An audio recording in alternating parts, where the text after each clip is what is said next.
ഈ ഉണ്ടായെങ്കിൽ നിങ്ങൾ ഭഗവാനോട് എൻ്റെ അപ്പനിതാ ഞാൻ മരിക്കുന്നു, ഞാൻ കനാദേശത്ത് എനിക്ക് വേണ്ടി വെട്ടിയിരിക്കുന്ന കല്ലറയിൽ തന്നെ എന്നെ അടയ്ക്കണമെന്ന് പറഞ്ഞു. എന്നെ കൊണ്ട് സത്യം ചെയ്യിച്ചിട്ടുണ്ട്. ആകയാൽ ഞാൻ പോയി എൻ്റെ അപ്പനെ അടക്കത്തിൽ മടങ്ങി വരുവാൻ അനുമതിക്കേണ്ടതിന് അപേക്ഷിക്കുന്നു എന്ന് പറഞ്ഞു.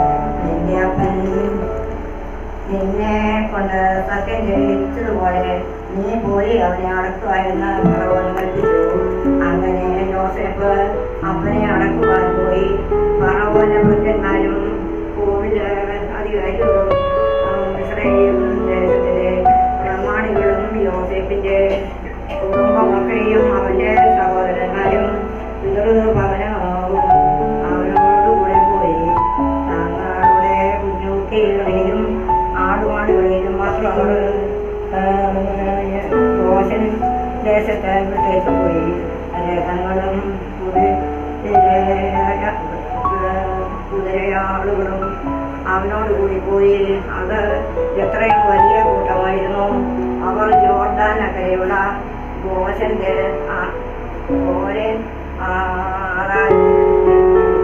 അപ്പോൾ അവിടെ വെച്ച് എത്രയും ഗൗരവമായ വിലാപവും പ്രലാപം കഴിച്ചു. ഇങ്ങനെ അവൻ 7 ദിവസം തന്റെ അതിജ്ഞാനിയായി വരുന്നത്.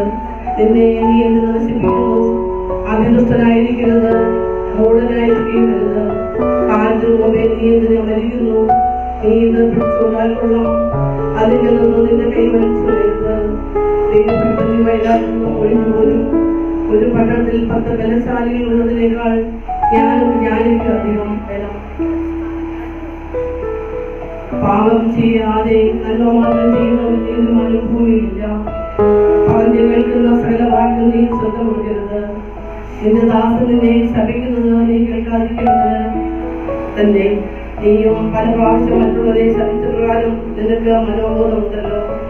ഇതൊക്കെ ഞാൻ ജ്ഞാനം കൊണ്ട് പരീക്ഷിച്ചു നോക്കി. ഞാൻ ജ്ഞാനം സമ്പാദിക്കുമെന്ന് ഞാൻ പറഞ്ഞു, എന്നാൽ അതെനിക്ക് ദൂരമായിരുന്നു. ഉള്ളത് ദൂരവും പ്രത്യാഘാതവുമായിരിക്കുന്നു. അത് കണ്ടെത്തുവാൻ ആർക്കും കഴിയും.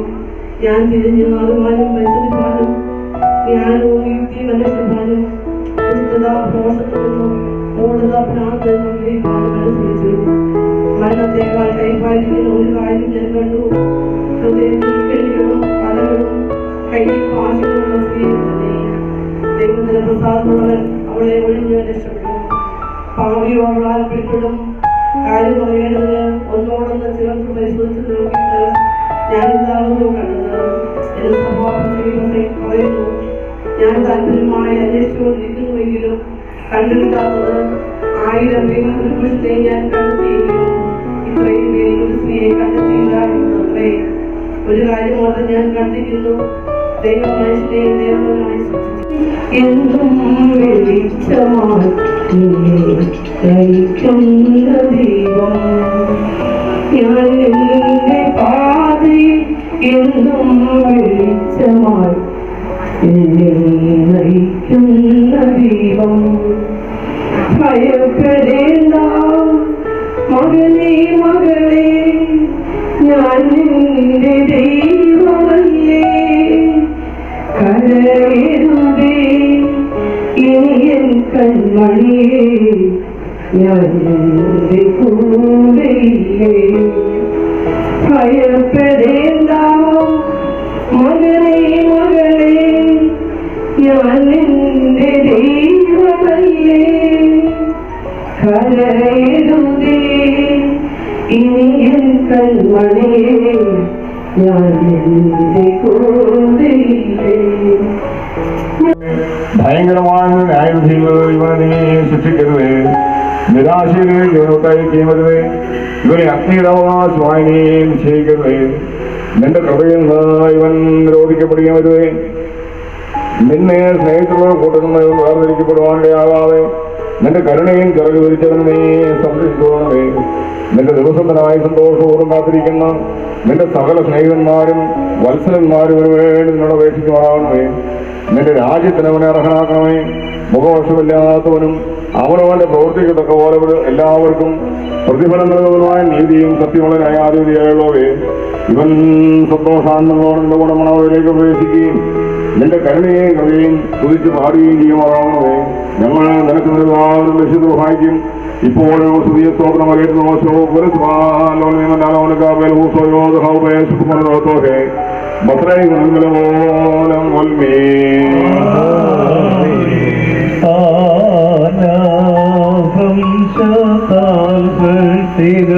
ികളും സംഭ്രമപൂർവം അറിയുമോ ആദിത്യവും വിളിയും താരകളും പ്രഭയില്ലാതായി മറയുന്നു ലോകം ധൃതാവിൻ വാക്കാലന്ത്യാവസ്ഥയിലെത്തുന്നു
കർത്താവേ, കണ്ണു കിട്ടിയ നിന്റെ വരം തത്വത്തെ കൊണ്ടാടി ചോരും കൈക്കൊണ്ടേ പള്ളി സാധനം എടുത്തുകൊണ്ട് മുന്നോട്ട് പോകുവാനായിട്ട് അറിയിക്കുന്നു. ആംബുലൻസിലേക്ക് വെക്കേണ്ട സാധനങ്ങളെടുത്ത് ആംബുലൻസിലേക്ക് വെച്ച് ഇമ്പം കൊടുക്കാനുള്ളവർക്ക് അതിനുള്ള അവസരം കൂടിയാണ്. ചുറ്റത്ത് നിൽക്കുന്നവർ പള്ളിയിലേക്ക് പോകുന്നവർ മുന്നിൽ ഇറങ്ങുവാനായിട്ട് സ്നേഹത്തെ അറിയിക്കും.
പുനരുദ്ധാനത്ത് നിന്നോട് സൃഷ്ടിയമേ ഉപവാകേണമേ നിന്നെ ശരണത്താൽ നിദ്രയിലായി നിന്റെ വരവിനു കാത്തിടും മൃഗരിൽ